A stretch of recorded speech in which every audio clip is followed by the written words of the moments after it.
नमस्कार. मी प्रदीप मुर्मे. आज आपल्यासोबत काँग्रेसचे ज्येष्ठ नेते माजी मंत्री उल्हासदादा पवार आहेत. उल्हासदादा पवार हे लोकनेते माजी मुख्यमंत्री विलासरावजी देशमुख यांचे अत्यंत जिवलग अशा प्रकारचे मित्र आहेत. 14 ऑगस्ट रोजी विलासरावजी देशमुख यांची पुण्यतिथी आहे. याच पार्श्वभूमीवर आज आपण दादाशी संवाद साधून विलासरावजी यांच्याप्रती त्यांच्या नेमक्या काय भावना आहेत हे जाणून घेण्याचा आज आपण या मुलाखतीच्या माध्यमातून प्रयत्न करणार. दादा नमस्कार. नमस्कार. दादा, 14 ऑगस्ट रोजी आपले जिवलग मित्र विलासरावजी देशमुख यांची पुण्यतिथी आहे. तर नेमक्या तुमच्या काय भावना आहेत, काय सांगाल दादा तुम्ही आम्हाला? म्हणजे 2012ला त्यांचं दुःखद निधन झालं आणि महाराष्ट्र पूर्ण हादरला आणि एकूण आत्ताचं राजकारण, समाजकारण, कायदा सुव्यवस्था, सामाजिक भान, पक्ष प्रतिपक्षामधला सौहार्द हे सगळं काही ते उद्ध्वस्त होऊन गेल्यासारखं वाटतंय. आणि आजही 2012 ते 2025 13 वर्ष झाली. महाराष्ट्राच्या कुठल्याही जिल्ह्यात मी गेलो किंवा महाराष्ट्राच्या बाहेर गेलो तरी या सगळ्या अनुषंगाने जेव्हा चर्चा होते तेव्हा विलासरावांचं नाव प्रकर्षाने निघतं आणि सहज लोकांच्या तोंडातून उद्गार निघतात, भावना शब्दातून प्रकट होते की आज विलासराव असायला पाहिजे होते. आज विलासराव असते तर महाराष्ट्रामध्ये निदान अशी परिस्थिती निर्माण झाली असती. हे त्यांच्या व्यक्तिमत्वाचं वैशिष्ट्य होतं. एक तर ग्रामपंचायतीपासून, जिल्हा परिषदेपासून, जिल्हा सहकारी बँक, राज्य सहकारी बँक, नंतर आमदार, त्यानंतर राज्यमंत्री, त्यानंतर मुख्यमंत्री, त्याच्यानंतर केंद्रीय मंत्री, केंद्रीय कार्यकारिणी अखिल भारतीय काँग्रेसची, अशा खूप ठिकाणी त्यांनी काम केलं. ऑल इंडिया काँग्रेस कमिटीच्या वतीनं प्रभारी म्हणून गुजरात, कर्नाटका अशा विविध राज्यात त्यांना जाता आलं.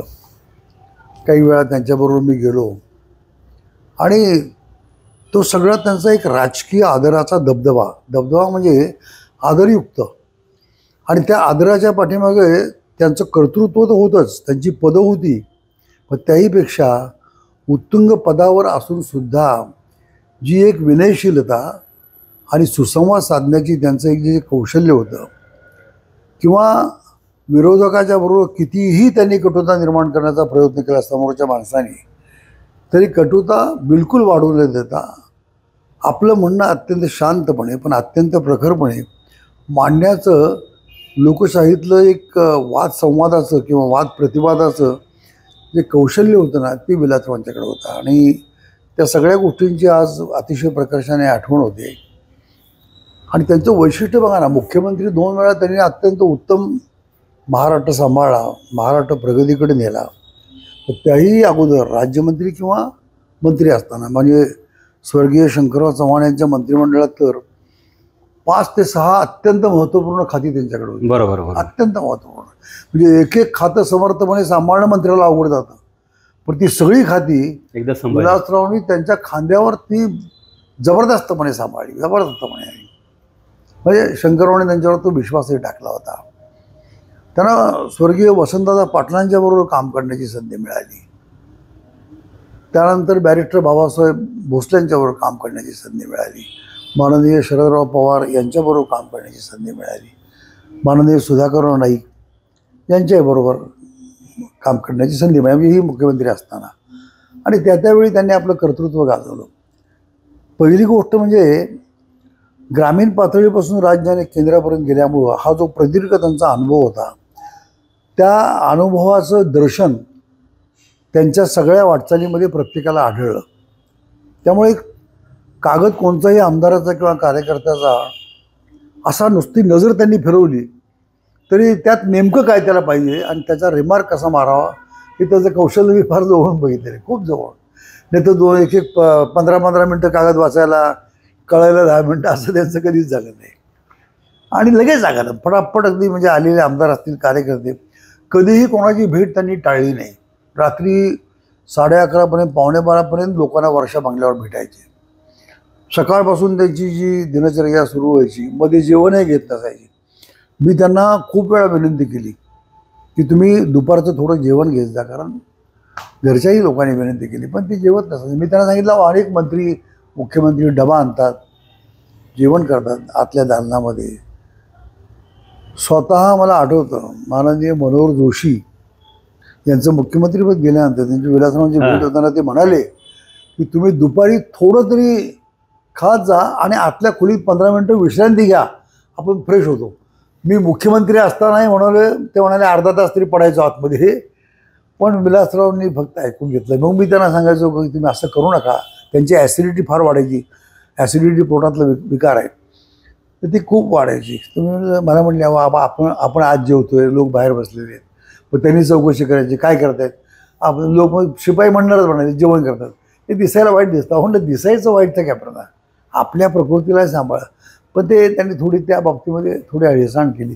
रात्री उशिरा जेवायची, मी त्यांच्याबरोबर जेवायला वगैरे असायचो. नाही म्हणजे मला सांगायचा मुद्दा काय की लोकांची मनं सांभाळणं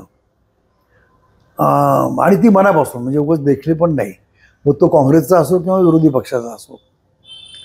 त्यामुळं आज फक्त काँग्रेसचेच लोक त्यांची आठवण करतात, विरोधकासुद्धा आणि पत्रकार, संपादक, लेखक, साहित्य सगळे लोक आठवण करतात. परवा बघा ना, अनेक दैनिकांत त्यांच्यावर आलं, खूप श्रद्धांजली अग्रलेख तर त्यांचे अनेक वर्तमानपत्रात, महाराष्ट्रात नसलं एक वर्तमानपत्र नव्हतं. आणि परवा त्यांची आठवण म्हणून लोकसत्तेमध्ये गिरीश कुबेरांनी त्यांच्याबद्दल जे लिहिलं आहे ते अद्वितीय लिहिलेलं आहे. म्हणजे असं माणसं आत्तापर्यंत लिहित आली, पुढेही लिहितील, पण आजच्या परिस्थितीमध्ये अशी त्यांची आठवण क्षणाक्षणाला अनेक राजकीय घटनांच्या पार्श्वभूमीवर होते की आज हे असायला पाहिजे होते. असं सहज म्हणणं हे त्यांच्या व्यक्तिमत्वाचं फार मोठं वैशिष्ट्य होतं. दादा, विलासरावजी देशमुख आणि आपली पहिली भेट केव्हा झाली आणि आपल्या भेटीचं घट्ट मैत्रीत रूपांतर कधी झालं? कॉलेजला होती ना त्यावेळी, मी पण कॉलेजला होतो आणि मी युवक काँग्रेसमध्ये विद्यार्थी संघटनेमध्ये काँग्रेसच्या जे काँग्रेस सेवादलापासून काम करत होतो. आणि मला ती सवय होती संघटना, म्हणजे काँग्रेस संघटना बळकट करावी, ती लहानपणापासून ते मी करत आलो. मग विद्यार्थी चळवळीमध्ये काँग्रेसच्या वतीनं, मग युवक काँग्रेसच्या चळवळीमध्ये शहर पातळीवर, जिल्हा पातळीवर, राज्य पातळीवर, देश पातळीवर मला काम करण्याची संधी मिळाली. आणि मग महाराष्ट्राच्या कानाकोपऱ्यात अनेक सवंगडी मित्र मिळाले.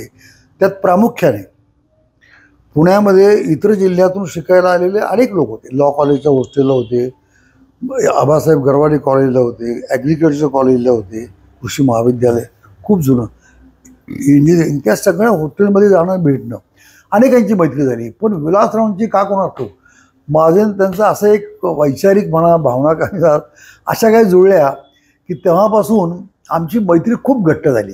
म्हणजे ते विद्यार्थी, मी विद्यार्थी, तेव्हापासून ते माझ्या घरी यायचे. आणि आत्ता त्यावेळेचं आमचं जुनं घर म्हणजे पुण्यातल्या पूर्व भागातल्या नानापेठेतल्या एका वाड्यामध्ये आमचं घर होतं. घरात फार बसायला जागा नव्हती, ती ओट्यावर बसायचे. आणि माझ्या आईबद्दल, वडिलांच्याबद्दल त्यांना खूप आदर होता. माझ्या आईबद्दल तर खूपच, म्हणजे आईच्या हातचं जेवण, म्हणजे विशेषतः पुरणाची पोळी आणि कटाची आमटी, म्हणजे ती त्यांना खूप आवडायची. ती यायचे घरी, गप्पा व्हायच्या, मग मी गावाला जायचो. आणि अशी आमची इतकी मैत्री झाली. पुढं ते इथं वकिली करायला लागले. मी युथ काँग्रेसमध्ये काम करत होतो. पुढं ते लातूरला वकिली केली. मग आणखी ते ग्रामपंचायतीत निवडून येऊन सरपंच झाले. मग युथ काँग्रेसच्या मिटिंगमध्ये त्यांची पुढे माझी अशी भेट होत मी जेव्हा महाराष्ट्राचा अध्यक्ष झालो तेव्हा मग त्यांना मी उस्मानाबाद जिल्हा युवक काँग्रेसचा अध्यक्ष केलं. तेव्हा लातूर जिल्हा झालेला नव्हता, लातूर तालुका होता. आणि ते पंचायत समितीचे उपसभापती होते. पण सभापतीचं काम तेच पाहत होते, कारण त्यांनीच सांगितलं होतं नाडे बाबा मी येऊ शकत नाही, ही गाडी, हा बंगला, हे सगळं तूच बघ, ऑफिस. असं एक आणि खूप मैत्री. आणि दुसरी गोष्ट कशी आहे, विचारांची दिशा, स्वभाव एकमेकांशी मिळते जुळते. मग एकमेकांच्या घरी जाणं, त्यांचे आईवडील, त्यांचे बंधू, त्यांचा परिवार, माझे आईवडील, माझा परिवार, हा त्यांचा असं एक म्हणजे जिव्हाळ्याचं नातं निर्माण झालं. आणि ते अजूनपर्यंत पुढच्या पिढीने जपलेलं आहे. आणि मी सांगितलं ना, विचारांची देवाणघेवाण, म्हणजे राजकारण हा एक वेगळा भाग, शैक्षणिक विचार हा एक वेगळा भाग, अध्यात्माची चर्चा व्हायची ती एक वेगळ्या पद्धतीने, शास्त्रीय संगीत, हा शास्त्रीय संगीत म्हणजे आमच्या दोघांच्या मधला एक मैत्रीचा आणखी एक धागा. दोघांनाही आवड, त्यांनाही मराठी कविता, साहित्य, वाचन, त्याची आवड, व्याख्यानांची आवड. वसंत व्याख्यानमालेला आम्ही बरोबर जायचो. पुढं असं माहिती नव्हतं की वसंत व्याख्यानमालेत त्यांचं व्याख्यान झालं. ज्या व्याख्यानमालेला 140 वर्ष होऊन गेली त्यात विलासरावांची 2 व्याख्यानं झाली आणि ती अतिशय गाजली, ते मी पाहिलेलं आहे. तेव्हा अशी जी मैत्री होती, संगीत नाटक 100% मला म्हणायचे आपण जाऊ. साहित्य संमेलन आम्ही दोघंही मिळून जायचो. म्हणजे राजकारणात येण्याच्या अगोदरपासून सांगतोय मी, राजकारणात आल्यानंतर तर त्यांनी तर फार सक्रिय मदत केली. आणि संगीत नाटकांच्या कार्यक्रमाला सवाई गंधर्व, जो भारतातला फार मोठा संगीत उत्सव भारतरत्न पंडित भीमसेन जोशी यांनी आपल्या गुरुच्या स्मरणार्थ चालू केला, त्या सवाई गंधर्वच्या संगीत महोत्सवाला तर मला वाटतं मी आणि विलासराव 40 वर्ष तरी बरोबर केलं. 40 वर्ष. आणि इथं असतानाही, मंत्री असतानाही, तिथे असतानाही, मुख्यमंत्री असतानाही सवाई गंधर्व त्यांनी कधी चुकवलं नाही. आणि साहित्य संमेलन आम्ही बरोबर. आणि नंतर तर मग त्यांनी काय लोकांच्या लक्षात राहते का नाही मला माहीत नाही, पण साहित्य संमेलन झालं की स्वागत समितीने मुख्यमंत्र्यांच्याकडे यायचं, विनंती करायची निधी द्या. तर त्यांनी एकदा मला म्हणले, आता ह्या मंडळींनी साहित्यिकांनी आपल्याकडे यायचं, आपण ठरावच करून टाकू मंत्रिमंडळाचा म्हणाले, कायमस्वरूपी निधी. आणि मग त्यांनी सुरुवात केली ती 25 लाख विलासराव मुख्यमंत्री असताना. मग आता त्या 25 लाखात वाढ झाली, पण कायमस्वरूपी निधी देण्याची, ठरावाची आणि अंमलबजावणीची प्रक्रिया विलासरावांनी सुरू केली. वैशिष्ट्य आहे, ज्ञानोबा तुकोबा पुरस्कार वारकऱ्यांनी मागणी केली. अहो सगळे पुरस्कार आहेत, वारकऱ्यांचं करतं काय?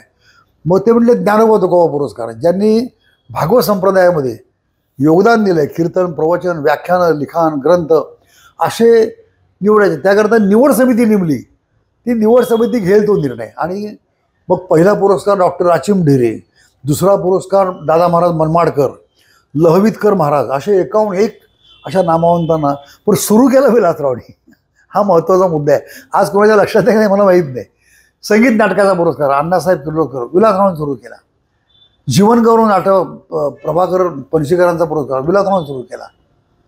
कितीतरी पुरस्कार तुम्हाला सांगू, लता मंगेशकर पुरस्कार, त्यानंतर आपल्या विठाबाई मांग नारायणगावकर लोकनाट्यात, ते म्हणाले आमचा पुरस्कार नाही, विठाबाईंच्या नावाने पुरस्कार. आणि हे सगळे पुरस्कार त्यावेळी 10 लाख, 11 लाख, मानपत्र अशा प्रकारे केले. एवढंच नाही, तुम्हाला सांगतो की 1992 साली ग्रंथराज ज्ञानेश्वरीला 700 वर्ष पूर्ण झाली. मग देशभक्त वैकुंठवासी बाळासाहेब भारदे साखरे महाराजांनी विनंती केली. विलासरावांच्याकडे त्यावेळी शिक्षण आणि सांस्कृतिक खातं होतं. म्हणलं शासनाच्या वतीनं जर ज्ञानेश्वरीची सप्तशताब्दी केली फार बरं होईल. लगेच म्हणाले. कमिटी नेमली. मुख्यमंत्री सुधाकरराव नाईक होते. तुम्हाला आश्चर्य वाटेल, IAS अधिकारी एक इतर प्रांतातला होता बिचारा. तो म्हणला हे करता येणार नाही, हे धार्मिक काम आहे. मग विलासरावांनी सांगितलं अरे संत आहेत, संतांना धर्म वगैरे तो. मग बाळासाहेब भारदेंनी 15 मिनटं प्रवचन केलं त्या अधिकाऱ्यापुढं, IAS अधिकारी. विलासराव ऐकत राहिले. आणि मग त्याने सांगितलं अरे संत हे युनिव्हर्सल असतात, ते विश्वाच्या कल्याणाकरता. मग ज्ञानेश्वरीचं मग ते मान्य केलं. आणि 7 दिवस पैठणला नाथांच्या समाधीच्या काठावर गोदावरीच्या प्रचंड मोठा उत्सव झाला. 7 दिवस. पण त्याचं श्रेय विलासराव, सुधाकरराव नाईक आणि त्यावेळेचं मंत्रिमंडळ आणि मग शरदराव या सर्वांना दिलं पाहिजे. आज आपण विसरतो. आज धर्माच्या नावाने तुम्ही राजकारण करता. त्यांनी राजकारण नाही केलं. हे ग्रंथराज ज्ञानेश्वरीची सप्तशताब्दी केली शासनाच्या वतीनं. 111 कीर्तनकारांचा सन्मान केला. मानपत्र, चांदीची ज्ञानेश्वर माऊलींची मूर्ती आणि मानधन, असं किती 111 महाराष्ट्रातल्या. हे सगळं मी का सांगतो की लोक विस्मृतीमध्ये जातात म्हणून हे सांगावं लागतं. पण हे सगळं म्हणजे साहित्य, संस्कृती, कला, वाङ्मय, अध्यात्म, कृषीकारण म्हणजे शेतकऱ्यांच्या करता. मला सांगा ना, 2 लाखापर्यंत कुठलंही व्याज घेतलं जाणार नाही. हा निर्णय विलासरावांचा आहे. किती लोकांच्या लक्षात आहे? विलासरावांचा आहे. विद्यार्थ्यांच्या करता सवलत, त्यानंतर विमा योजना ही सगळी त्यांनी सुरू केलेली आहे. ऊस, कापूस वगैरे, हापूस या सगळ्याला इतका निधी त्यांनी दिलेला आहे की आत्ता लांब कशाला. 72,000 कोटी रुपये जेव्हा केंद्राने मनमोहन सिंग पंतप्रधान, शरदराव कृषी मंत्री आणि सोनिया केले, तेव्हा महाराष्ट्रामध्ये विदर्भात आणि पश्चिम महाराष्ट्रातल्या शेतकऱ्यांच्या क्षेत्रफळ जरी एक असलं तरी काही आर्थिक तफावत होती. ती भरून काढण्याकरता विलासरावांनी राज्याचे 800 कोटी रुपये त्यामध्ये भर घातली आणि सर्वांना समान तो न्याय दिला. हे निर्णय सगळे विलासरावांचे. हे त्याचा मी साक्षीदार आहे म्हणून सांगतो. आता शेकडो निर्णय आहेत, आता ते सगळंच सांगणं. पण म्हणजे शेवटी विलासरावांचं स्मरण करत असताना, स्मरण करणं म्हणजे काय हो, समाधीवर दर्शन घेतणं, त्याच्याने उजळणी करणं, नवीन काही राजकारणाला प्रेरणा मिळाली तर मिळावी अशी त्यातली कल्पना आहे. विंदा करंदीकरांच्या नावाने पुरस्कार, त्यांचा सन्मान विलासरावांच्या काळात सुरू झाला आहे. किती तुम्हाला यादीची यादी देईल मी, सगळे पुरस्कार त्यांच्या काळातले. सांस्कृतिक 11 पुरस्कार हे इतके सुंदर त्यांनी निवडलेत की काय सांगू तुम्हाला मी, फारच क्लास. आणि त्याचं आता हळूहळू काळानुरूप त्याचं मानधन वाढत गेलं, उत्पन्न वाढत गेलं, तो भाग वेगळा. पण सुरुवात करताना त्यांनी केली ही कुणी विसरता कामा नये. बृहन महाराष्ट्र मंडळ म्हणजे महाराष्ट्राच्या बाहेरचा महाराष्ट्र जो देशामध्ये आणि परदेशामध्ये, त्या बृहन महाराष्ट्र मंडळाला 1 कोटीचा निधी तो दिला तर दिला. मंत्रिमंडळात निर्णय घेतला की इथनं पुढे दिला पाहिजे. म्हणजे महाराष्ट्राच्या बाहेरच्याही मराठी माणसाची काळजी त्यांनी केली. मराठी भाषेकरता खूप काम केलं. हे खूप निर्णय तुम्हाला सांगू, आता काय त्याला सगळ्या निर्णयांची यादी म्हणजे मांडणं फार अवघड आहे, पण त्यांनी ते केलं. तीर्थक्षेत्र विकास, अ ब क वर्ग त्याला निधी, हे सगळं त्यांनी केलं. खूप गोष्टी आहेत काय त्याला.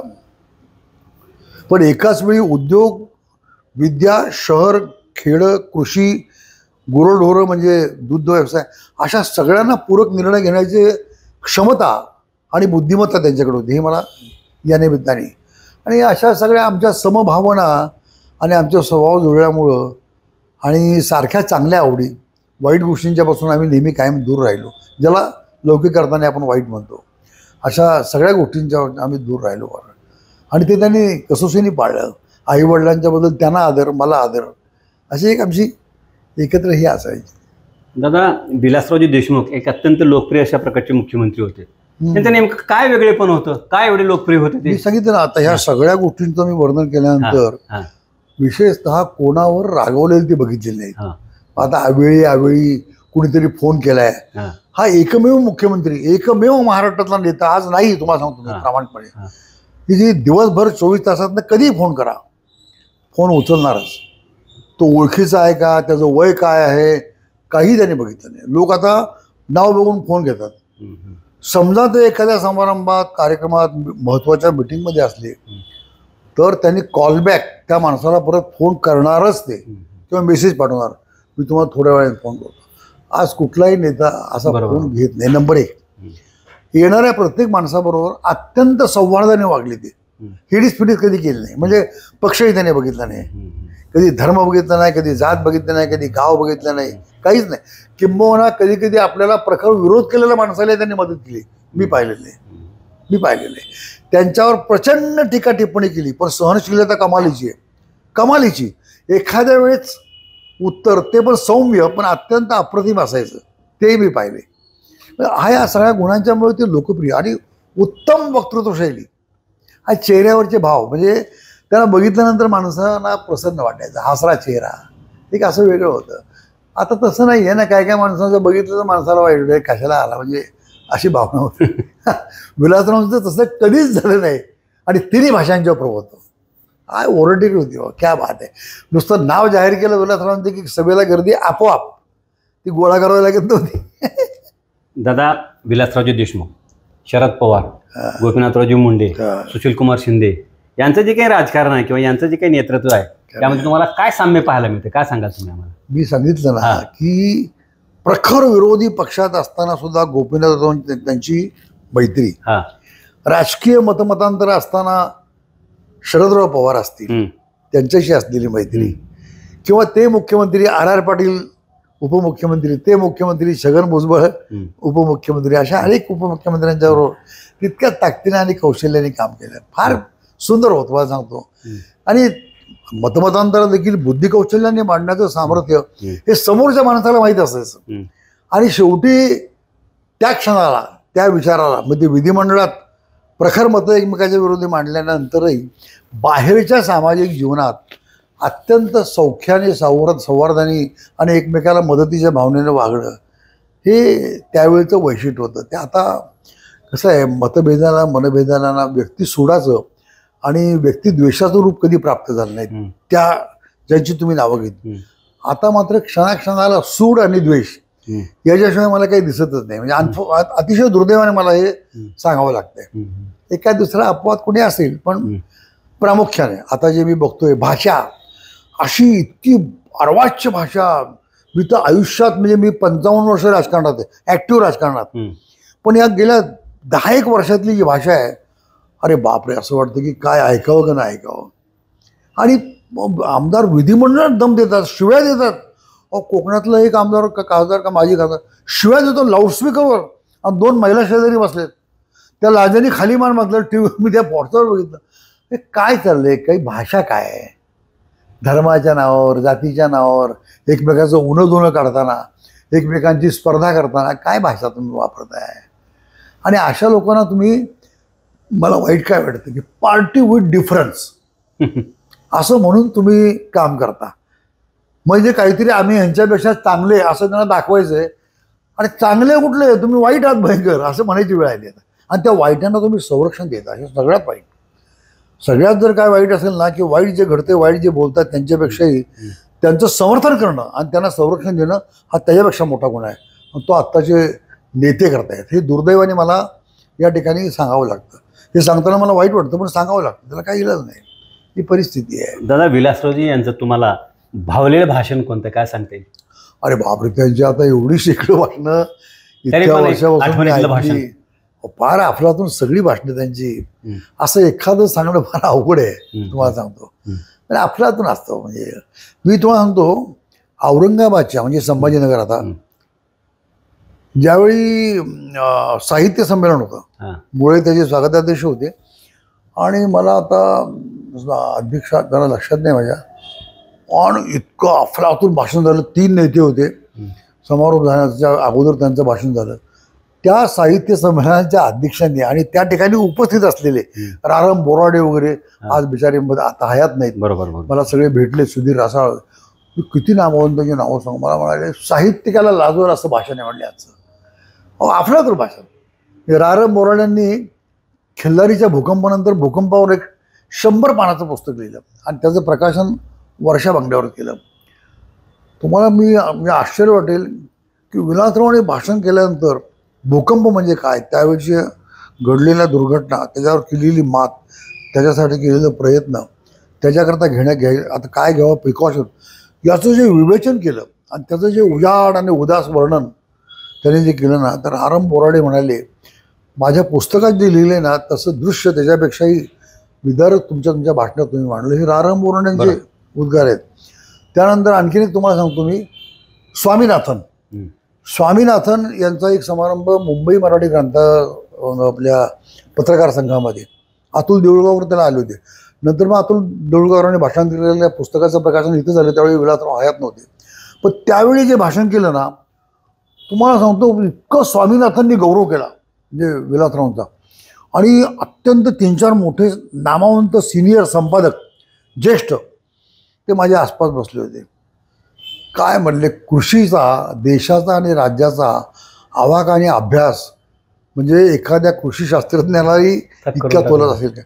म्हणजे हे उद्गार नामवंत संपादकांनी काढले आणि त्याचा मी साक्षीदार आहे. तुम्हाला सांगतो, त्याचा मी साक्षीदार आहे. हजर जावाई कोणा काय उत्तर, म्हणजे इतका सहज सुंदर असं बोलून जायचे. आता ती झलक आपल्याला दिसते अमित भैयाच्यामध्ये, धीरजमध्ये, आत्मवंदन. दिलीपराव देखील तितकेच तोलामोलाचे वक्ते आहेत. घरामध्ये वाचन आहे, चर्चा आहे, बहुश्रुतपणा आहे. ऐकलं पाहिजे ना. माणसं आता ऐकतही नाही काही आणि वाचतही नाही.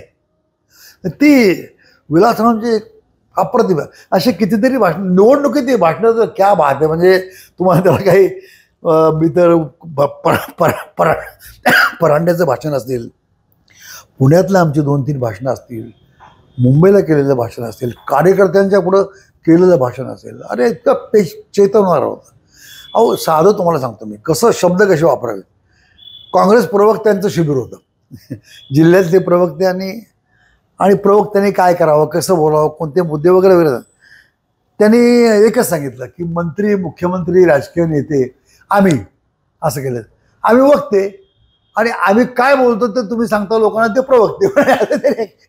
एका शब्दामध्ये सांगितलं. म्हणजे ही जी कौशल्य, प्रवक्ते म्हणजे काय आणि आम्ही म्हणजे काय, निर्णय म्हणजे काय, काय सांगितलं ते प्रवक्ता शिबिर. म्हणजे दिल्लीवर नको, त्यावेळी मला प्रोफेसर दामोदरन किंवा कोणतरी, दामोदरन नाही, प्रोफेसर अग्रवाल हे आलेले होते त्या दिल्ली विद्यापीठात. थक्क झाले हो. आणि पोरं खुश होऊन गेली एखाद्या शिबिरातून काहीतरी घेऊन जाणं हे प्रत्येक वेळी विलासरावांच्या वेळी झालं. आत्ताच आपण अमित देशमुखांचा उल्लेख केलात म्हणून प्रश्न विचारायचा मला की उभा महाराष्ट्र अमित देशमुख यांच्याकडे एक भावी मुख्यमंत्री म्हणून पाहतो. तुमची काय प्रतिक्रिया नेमकं? कुणाबद्दल? उभा महाराष्ट्र अमित देशमुख यांच्याकडे एक भावी मुख्यमंत्री म्हणून पाहतो. तुमची काय प्रतिक्रिया? भविष्याच्या बद्दल आपण बोलणं योग्य नाही, पण ईश्वर कृपेने झाले तर मला आनंदच आहे. पण होतील का नाही यापेक्षाही आपण ही चर्चा करतो याचा अर्थ असा आहे की त्यांच्यामध्ये ते मटेरियल आहे. बरोबर. जेव्हा प्रत्येक जिल्ह्यामध्ये जाऊन माणूस विचारतो पुढचं हे आहे असं, माझे खूप मित्र आहेत असं मला विचारतात, याचा अर्थ काय की त्यांना ते दिसतं की या माणसामध्ये ती कर्तबगारी आहे, ते गुण आहे, हीच पावती आहे ना, ते होतील तर होतीलच, होणार.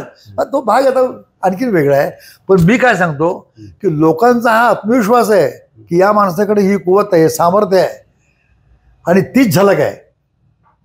हा विश्वास असणं हाच म्हणजे महत्वाचा मुद्दा आहे. आणि कसं आहे, आपण त्यांना शुभेच्छा देऊया. काय त्याला दादा, विलासरावजी देशमुख जेव्हा मुख्यमंत्री झाले त्यावेळेस त्यांना पुण्याला यायचं होतं आणि तुमच्या आईचा आशीर्वाद घ्यायचा होता. हो. त्यावेळेस तो जो काही दौरा काय झालं, तो दौरा त्यांनी शासकीय दौरा कसा सांगतो ना, त्याबद्दल काय सांगाल आम्हाला? म्हणजे साधारणपणे 10-15 दिवसाचा काळ, कारण त्यांना स्थिर स्थावर तिथली व्यवस्था वगैरे. मला म्हणाले एवढं पुण्याला जायचं, म्हणजे काय हरकत नाही, असं आईचं दर्शन घ्यायचं, काय करायचं.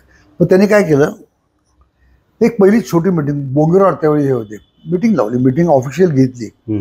त्याच वेळी प्रसिद्ध संगीत दिग्दर्शक सुधीर बाबूजी फडके त्यांच्या लग्नाचा 50वा त्यांचा काहीतरी एक वाढदिवस होता, तर ते प्रमुख पाहुणे म्हणून विलासरावांना बोलवलं होतं, म्हणजे यावं, तिथे जायला जायचं होतं. मग मला त्यांनी मुंबईत ठरवलं की आपण असं करू म्हणले, मी विमानतळावर उतरतो आणि प्रथम म्हणजे आपल्या घरी आईच्या, तर मी त्यांना सुचवलं, म्हणलं तुम्ही माझ्या घरी नेहमीच आलात आणि या, मला खूप आनंद आहे. उलट एखाद्याने ते आणखीन तुम्हाला दुसरं काही सुचवलं नसतं, पण मी सुचवतो म्हणलं. तर मला म्हणले काय सुचवता? आपण, तुमचा हा पहिलाच दौरा आहे, मुख्यमंत्री म्हणून तुम्ही 10-15 दिवस झाले, आपण असं करू, पुण्यामध्ये आता महाराष्ट्रामध्ये देशामध्ये हयात असलेले सर्वात ज्येष्ठ स्वातंत्र्य सेनानी, गांधीवादी नेते, भागवत संप्रदायाचे कीर्तन प्रवचनकार बाळासाहेब भारदे, तर आपण त्यांच्या घरी प्रथम दर्शनाला जाऊ. म्हणजे एका देशभक्त स्वातंत्र्य सैनिकाचा, गांधी तत्वज्ञानाचा उपासक असलेला आणि ज्ञानोबा तुकोबाच्या भागवत संप्रदायाचा भाष्यकार, कीर्तनकार, प्रवचनकार, त्यांचं आपण दर्शन घेऊ. क्षणभर थांबले, माझ्याकडे बघितलं, म्हणजे तुमच्या मनाचं म्हणलं हे छान झालं, म्हणजे आमच्या संवाद व्हायचा ना, मोठेपण आहे, पण तुमची कल्पना चांगली आहे, आपण असं करू म्हणले, बाळासाहेब भारदेंच्या घरी जाऊ. मग आम्ही विमानतळावर उतरलो, बाळासाहेब भारदेंच्या घरी गेलो, अर्धा तास बसलो, त्यांचं दर्शन घेतलं, त्यांचा आशीर्वाद घेतला, खूप छान गप्पा झाल्या. तुम्हाला सांगतो मी भारदे साहेबांच्या बरोबर. तिथून आपल्या घरी आले, माझ्या आईच्या पाया पडले. तो फोटो आहे माझा एक आतमध्ये, आता लावलेला होता, तो आत लावला नाही, हा आहे, हा वेगळा आहे. ते आई मध्ये बसली, एका बाजूला ते आणि एका बाजूला मी, इथंच आहे, इथं काढलेलं आहे. आई आपली साध्या वेशातली, नऊवारी साडी घालायची, असा फोटो येतो. ते येऊन पाया पडले. मग त्या बाबूजींच्या कार्यक्रमाला गेले. मग आणखीन काय असं, म्हणजे ही त्यांची प्रवृत्ती होती. शपथ घेतली 18 ऑक्टोबर 1999 शपथ घेतली त्यांनी. मी तिथं होतोच शपथविधीला. मी पुढं बसलो, एवढी गर्दी झाली, गोंगाट झाला. मी म्हटलं आता ताफा जाणार, आपण थांबू, नंतर जाऊ. तर सगळे गेले, मुख्यमंत्री थांबलेले मला शोधतायत, त्यांचे 2 शिपाईवर. अरे मी एक जण त्या गर्दीतनं प्रचंड आला, रे दादा काय तुम्ही करताय? साहेब म्हणले 5-10 मिनटं झाली, तुमची वाट बघतायत. म्हणजे कसं करता? तिथं बोलले म्हणाले. मग त्या गर्दीतनं ते बॉडीगार्ड वाट काढ मला घेऊन गेले. मग मला म्हणले, अहो तुमची माझी एवढी मैत्री, मी शपथ घेतली, मंत्रालयाकडे जाताना तुम्ही माझ्या गाडीत पाहिजे. आणि मग मी बसलो. मी तुम्हाला म्हणतो, मी भावनाप्रधान झालो, म्हणजे माझ्या डोळ्यात अश्रू उभे राहिले. ही जी मैत्रीची कदर आहे ना, म्हणजे त्याने असं एखादा मोठा नेता नाही घेतला मला. आम्ही बरोबर गेलो. बरोबर गेल्यानंतर एक प्रोटोकॉल असतो की मुख्यमंत्र्यांच्या पोहोचण्याच्या अगोदर चीफ सेक्रेटरीने तिथं पोहोचावं लागतं, म्हणजे ते स्वागताला उभे राहतात. आणि मग दारामध्ये प्रवेशद्वारात स्वागत केलं की पहिल्यांदा छत्रपती शिवरायांच्या फोटोला नमन करायचं, फुलं व्हायची, आणि मग मुख्यमंत्र्यांच्या खुर्चीवर बसायला जायचं. त्याकरता आम्ही तसं गेलो. मग बोंबीलवर चीफ सेक्रेटरी सर्व उभे होते, स्वागत केलं. शिवाजी महाराजांच्या फोटोला फुलं वाहिली, दर्शन घेतलं. लिफ्टने आम्ही वर गेलो आणि ते जुने, आता जरा ते नवीन दालन बदलले. पूर्वीचं फार मस्त छान एक वेगळंच त्याला हे होतं झलक. तर ते बसले, मी समोर बसायला लागलो. नाही नाही म्हणले, एक शेजारी खुर्ची बोलवली त्यांनी आणि मला शेजारी बोलवलं. हे वैशिष्ट्य होतं त्यांच्या मैत्रीचं. म्हणजे आता तो आता याच अनुषंगाने मला विचारायचं दादा, तुमचे हे जे काही नातं होतं विलासरावजी आणि तुमचं जे काही नातं होतं, या नात्याला तुम्ही काय नाव देता? मी खरं सांगू तुम्हाला, या नात्याला नावच देता येत नाही. हे प्रेमाच्या, मैत्रीच्या, जिव्हाळ्याच्या, या सगळ्या शब्दांच्या पलीकडे तुम्हाला सांगतो मी. काही गोष्टी अशा असतात की त्यांना कुठले विशेषण किंवा शब्द अपुरेच पडतात. तसं आमच्या मैत्रीचं आहे. आणि विलासरावजी देशमुख आणि दिलीपरावजी देशमुख यांचं जे काही बंधुप्रेम आहे, आपण खूप जुळून बघितलं. त्याबद्दल काय सांगाल? खूपच छान. म्हणजे मी तुम्हाला सांगतो, महाराष्ट्रातल्या अनेक कुटुंबांनी, विशेषतः बहुजन समाज सगळ्याच आदर्श घ्यावा की सामंजस्य म्हणजे काय, आदर म्हणजे काय, आणि स्पर्धा करण्याची क्षमता असूनही, बुद्धिमत्ता, कौशल्य असूनही त्याचं दर्शन तर नाहीच नाही, कृती पण नाही. मी तुम्हाला एक गंमत सांगतो फार. म्हणजे विलासराव उत्तम हार्मोनियम वाजवायचे आणि दिलीपराव तबला वाजवायचे. संगीतच त्यांच्या घरी कचेरीमध्ये भजन व्हायचं बाबुळगावला. टाळ, मृदुंग, वीणा नेहमी असायचं. आणि दादांनाही संगीताची फार फार रसिकता, विलासरावच्या वडिलांना. अनेक नामवंतांच्या सांगीतिक बैठकी, म्हणजे जयमालाबाई शिलेदार असतील, भारतरत्न पंडित भीमसेन जोशी असतील, किंवा प्रभाकर कारेकर असतील, किती नावं तुम्हाला सांगू. या सर्वांच्या मैफिली झाल्यात. बाबुळगावला गडीवर पण झाल्यात. आणि निमित्त आपल्या ते गोलाईजवळ देवीचं मंदिर आहे, त्या देवीच्या उत्सवाच्या वेळी दरवर्षी फार नामवंत सांगीतिक मंडळी त्या ठिकाणी बोलवायची. म्हणजे तिथे दादा असायचे, दादांचे सहकारी आप्पा, अंकल कुठे, ते खजिनदार असायचे तिथं, आणि आणखीन काही मंडळी. असे सगळी निवडून ते नामवंतांना तिथं आणायची, संगीताची मैफल व्हायची. त्यामुळं काय आहे, आता मुद्दा माझा काय आहे की बंधुप्रेम. तर ते तबला वाजवायचे दिलीपराव आणि विलासराव हार्मोनियम, भजन तर व्हायचं. मला एकदा दिलीपरावने सांगितलं, आमच्या दादांचं म्हणले संस्कार आणि मार्गदर्शन आणि त्याचं पालन आम्ही सगळेच, घरातले सगळेच लोक करतात. एक तर आदरयुक्त भाषा, लहान मुलाला सुद्धा आम्ही एकेरी हाक कधीच मारत नाही, सर्वांना. आणि एकदा असं मी तबला वाजवत होतो, दादा म्हणले, म्हणजे विलासराव हार्मोनियम वाजवते, काहीतरी चालू होतं. दादा तिथनं गेले, असे जात होते, ऐकलं, छान वाजवतं म्हणाले. असं त्यांचं एक टिपिकल असायचं. माझ्याशी खूप गप्पा मारायच्या. मी लातूरला गेलो की दादा माझ्याशी खोलीत बंद करून कसं काय चाललं वगैरे मजा यायची. म्हणजे ते काय, आता व्यक्तिमत्व वेगळं. तर दादांनी जाता जाता काय सांगितलं, काय बोलले बघा, वाद्यांची भाषा आहे. ते जाता जाता म्हणाले, दिलीपराव, गायनाचे स्वर, त्याच्यानंतर संवादिनी म्हणजे हार्मोनियम, पेटी, त्यानंतर तबला. तबल्याने नेहमी ताल धरायचा, ठेका धरायचा, पेटीच्या फार पुढे जायचा प्रयत्न करायचा. अरे बापरे. पेटीच्या स्वरांच्या फार पलीकडं. म्हणजे आता बघा, बऱ्याच ठिकाणी काय होतं, तबल जे आपलं कौशल्य दाखवतं, बरोबर आहे, पण काही जे असतात ते विशिष्ट ठेका, ताल धरणं. जर त्या गवयांनी सांगितलंच की वाजवा, मग त्या काळात ते वाजवतात, असं आम्ही बघा तुम्ही. पण ते तिथनं निघून गेल्यानंतर दिलीपराव मी चिंतन करत होतो की दादांनी मला नेमकं काय सांगितलं. तर विलासराव हार्मोनियम वाजवतात, मी तबला वाजवतात, मी फक्त ठेका धरायचा, त्यांच्या पुढं जायचं नाही. आणि ते आयुष्यात मी तंतोतंत पाळले. आणि तितकंच प्रेम म्हणले विलासरावने मला दिलं. योग्य वेळी एक संधी दिली. जिल्हा परिषदेचा अध्यक्ष असतील, त्यांच्या पश्चात मला मंत्री म्हणजे असतील, त्या गोष्टीला मी न्याय द्यायचा प्रयत्न केला. जिल्हा परिषदेचा अध्यक्ष निवडताना मीच निरीक्षक म्हणून गेलो होतो. आणि विशेष बघा, देशामध्ये 2 वेळा देशातला उत्तम जिल्हा परिषद कारभाराचा पुरस्कार त्याला मिळाला, क्रमांक 1. बरोबर. 2 वेळा. कुटुंब नियोजनाचं काम उत्तम केलं तर त्याचा एक पुरस्कार, जगातला म्हणजे देशातला पहिला, हा त्यांना मिळाला. कसं असतं, सुप्तपणे शांतपणे काम करणं. जिल्हा बँक ती जरा अ वर्गातनं निघाली होती, बघ अवस्था वाईट होती. दिलीपराव चेअरमन झाले आणि ती इतक्या सुंदरपणे चालवून ती अ वर्गात आणली. आजही ते अ वर्गात आहे महाराष्ट्रात आणि एक इतर नामांकित बँक आहे. महाराष्ट्रातल्या नामांकित त्याला वळण शिस्त देण्याचं काम दिलीपरावांनी लावलं. पण त्यात एक मोठी गंमत असायची. विलासरावांच्याकडे लोक आहे, जेव्हा ते काय दिलीपराव आम्हाला फार हे करतात, हे म्हणजे आता त्रास व्हायचा ना. जेव्हा वसुली करायची, बरोबर. कर्जाची परतफेड करायची म्हणजे अवघड असतो, ते काम ते त्यांच्या पद्धतीने करायचे आणि आम्हाला त्रास होतो म्हणून ज्यांची कर्जवर वसुली होती ते विलासरावांच्याकडे यायचे.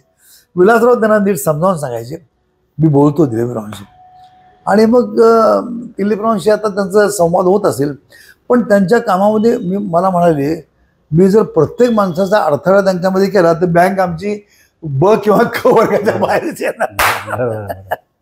पण आज ती सक्षम आहे आर्थिकदृष्ट्या आणि उलट अत्यंत अडचणीच्या काळात शेतकऱ्यांना उत्तम मदत करणारी बँक आहे अशी ती.